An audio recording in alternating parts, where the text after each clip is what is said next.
po muna itong i-report mo kay LTO Chief Portal? Opo, actually ganito po 'yan.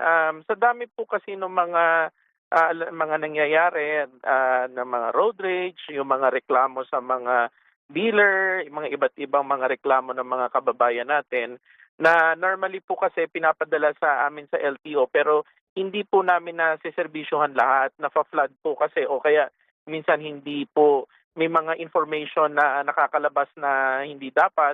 So nagawa po ako ng isang platform na makakapagsumbong po silang direkta sa akin. So pwede po nilang i-report dito kagaya yung mga ibang mga kababayan natin na sa halimbawa, bumili ng sasakyan tapos hindi pinrocess yung mga dokumento ng sasakyan nila o kaya yung mga na-involve sa road rage or yung may mga iba't ibang mga sentimiento o kaya yung mga may reklamo sa mga empleyado ng LTO, pwede po nilang ireklamo diyan. Mm. At papaano po namin idudulog dyan sa i-report mo kay LTO Chief? May website po kayo, no? May number rin po ba? Meron pong website yan, ma'am, and also meron po yung page sa FB na pwede sila mag-link doon. Then meron pong guide doon kung ano po yung reklamo nila.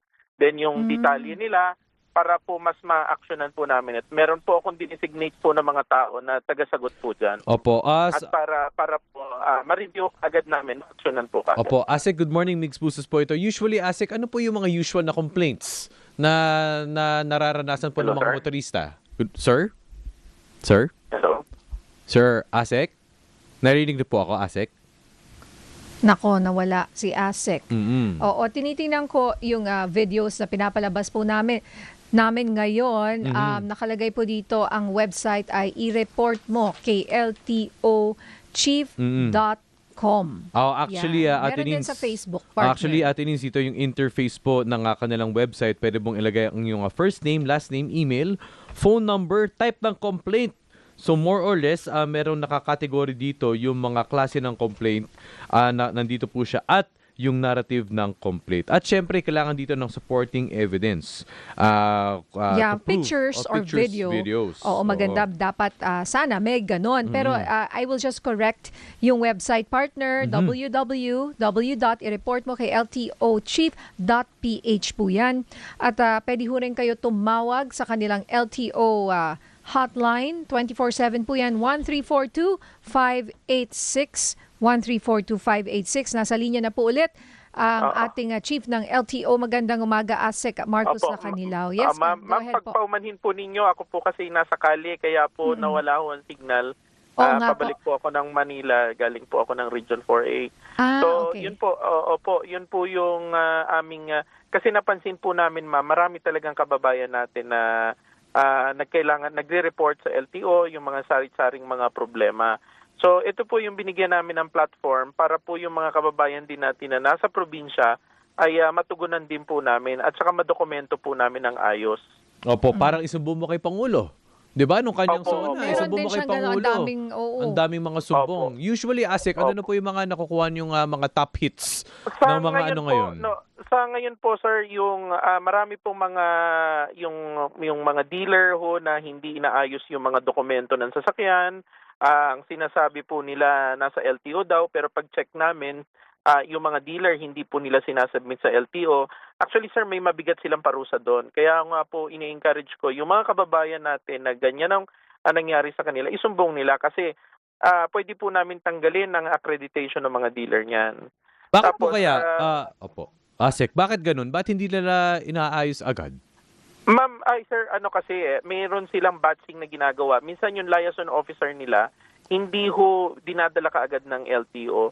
May isang pangyayari nga ho ng December, binili nila ng cash yung isang motorsiklo. February na wala pa. So nagsumbong na po sa amin, ang ginawa namin, binerify namin. Makikita po kasi sa system ng LTO kung kailan pinrocess. Kaya wala pong ligtas ang dealer eh. So February, nung nagkaroon ng sumbong, saka lang nila pinrocess. Biruin nyo, binili ng cash yung motor, umabot ng 3 months. Hindi nila ina-actionan. Opo. Hirap naman nun. May mga ganyan po talaga mga problema. Opo. Then, bukod po dyan, may mga problema din po na yung mga empleyado po namin, kagaya kahapon, may sinibak po ako na 4 na enforcer ng LTO na na-involve po sa pangungotong. So, inimbestigahan ko kaagad. Hindi na namin ho pinagtagal kasi malinaw naman po yung ebidensya eh. So, antimano, nagkaroon na ho ako ng rekomendasyon na sibakin na sila, then mag-file po ng mga kaso, administrative and criminal dun sa mga enforcers na natanggal. So, ito po yung platform na ito, sir, para sa mga kababayan natin na makapagsumbong sila at ma-actionan po namin at kasi trabaho po namin yun. Opo, totoo po yan. Asik, bukod po sa mga karaniwan, yung mga nagsusmoke belch. Kasi marami pa rin po mga truck, mga jeep na Opo. talagang grabe, parang hindi Yes, na sir. hindi na nagpapalit, Opo. napakatagal na. Actually, sir, yung platform namin, kaya po nahihirapan din kasi ako dun sa LTO page. Minsan sa dami po nung na-actionan po namin, hindi namin kayang i-post doon kasi ma-flood yung post namin, hindi nakikita yung mga importante. So dito po sa i-report mo kay Chief, lahat po ng inaksyonan po namin, lahat nagkaroon ng resolution, makikita po nila dyan. Opo. Ngayon sa dami po ng reklamo na inyong natatanggap online, paano niyo po pina-prioritize kung alin ang uunahin? Ma'am, nag-assign ako ng mga tao na, for example, itong side na to naka-assign sa mga road rage, itong kabilang side naka-assign sa mga reklamo sa mga dealer na hindi inaayos sa mga dokumento, at isang mga grupo naman naka-assign naman sa mga reklamo sa mga empleyado ng LTO.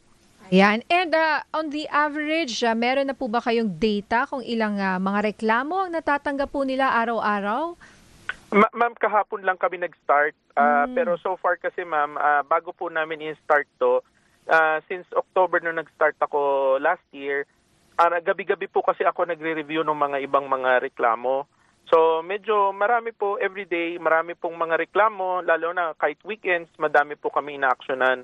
Ang punto lang po kasi namin dito, kaya po namin binuo ito, para mas madokumento po natin, may ayos po natin yung mga reklamo nila at saka po masolusyonan, hindi po yung mga nagba-viral lang, kahit yung ordinaryong tao na nag-video na may pagkakasala talaga yung binidyohan niya, ma-actionan po namin. Opo, oo nga, iba viral lang, tapos na.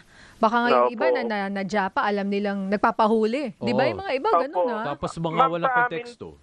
Opo, sa amin po, karamihan po ng mga na-issuehan po namin ng show cause order, ordinaryong tao at opisyal ng gobyerno, karamihan po na-revoke po namin.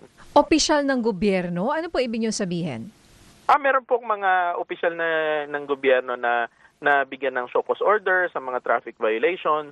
Inaksyonan po namin yan. Kaya po, gusto ko lang pong ipakita na kailangan talaga na kumilos. Wala tayong pinipili. Kabaro man natin o yan ay ordinaryong tao, lahat inaayos natin. Kasi ito po yung mag-i-impose ng disiplina sa tao. Oo, kasi minsan yung mga ibang opisyal po ng gobyerno, ang yabang po sa kalsada talaga. Alam mo na Totoo pag po sila, red plates, minsan may mga hawi, ang dami, sunod-sunod. Kala mo Ang may lalaki ng mga ambulansya kotse. eh. Oo nga eh. Opo. Opo. May ano na po kami niyan, ma'am. Mayroon na po akong natanggalan ng lisensya niyan. Na isa pong opisyal din ng gobyerno. Hindi driver kaya- niya. Kasi baka yung iba Hindi may mga po. driver. Driver po niya at pati siya. Oo. Pati Kasi yung, susunod lang naman yung driver sa amo niya. Opo, Oo, pati tama. siya. Opo. Opo. Ano po yan, talaga pong inaksyonan po namin. Kasi kung hindi po namin aksyonan yan, ma'am, di ganoon nga po sinasabi ko parati, paulit-ulit pong mangyayari. So, at least sa amin naman po trabaho lang, disiplina lang ang ano natin. Oo, Opo. yes, Mings. Actually, Asik, no, balik po ako ng konti dun sa mga nagpapa-viral. Marami po dyan yung mga para lang sa hits, parang gagawa ng kung anong stunt, kung anong gimmick. Yung At alam mo, Superman sa nga ba, sa Davao motor. ba yun? Tapos yung naka-supercar. Ano pong mensahe nyo sa kanila? Kasi kahit naman talagang publicized na nire-revoke ang license, may mga iba umuulit pa rin. Sir, meron nga pong yung vlogger na natanggalan namin siya. Una, na-suspend namin siya, hindi niya pinansin ng LTO. Hanggang sa matanggalan siya ng lisensya after a month, hindi pa rin niya pinansin. In fact, nagpo-post pa rin siya ng video na nagmomotor pa rin siya. Parang nangaasar siya na hindi siya Grabe. kayang hulihin. Wow. Eh di tinarbaho po namin siya, sir, na huli namin siya, na impound ang motor niya. Ngayon, nagre-reklamo siya, sinasabi niya hindi siya kayang hulihin. Kami po hulihin talaga namin talaga sila. Kaya kumbaga lahat po ng legal na paraan, pati nga po yung pasaway na nagbi-video na nagkakare-karera na sa Region 2, talaga pong hindi namin tinigilan hangga't hindi po namin siya ma-impound. Yun. At siguro bilang panghuli, mensahe niyo po sa lahat ng klase, Opo. ng pasaway sa kalsada. Opo. Ngayong mas madali na silang mai-report Opo. ng publiko. Alam po ninyo, ang LTO, ang hangarin lang po namin ay mapatino yung kalye natin. Mga driver natin, kasi tayong mga Pilipino, pag nagdadrive nga tayo sa Subic, bakit ang tino natin? Dahil kaya naman disiplinahin ng Pinoy. Kaya lang, kailangan lang na totoong trabaho ang gawin. So sana yung mga kababayan natin, suportahan nila yung ganyan. Hindi po kami politiko, hindi po kami paepal, pero ito po yung isang paraan para po maserbisyuhan namin at makuha po namin yung mga reklamo po nila. At ma-actionan po namin. Ayun. Oo Yun nga. lamang po. Pag napunta ka, hindi mo na kailangang lumayo. Clark, BGC, mas stricto. Opo. Makati, mas Subic. stricto minsan. Oo. Subic. Opo. Yun nga po, Ayun. nag-iiba yung Opo. mindset nila. Kaya Mhm. talagang minsan di ka maniniwala. Yung mindset talaga ng tao, lalo na ho dito sa may EDSA, ayan, sa Metro Manila, iba. So sana Opo, nga po opo. ay magdulot po ito ng pagbabago po no sa ating mga kababayan. But just the same, we appreciate your time and all your efforts, sir. Salamat Ang Chief ng Salamat Land po. Transportation Office, walang iba kundi si ASEC Marcos Lacanilao. Thank you, sir, for your Thank you po. service. Magandang umaga po. Thank you po.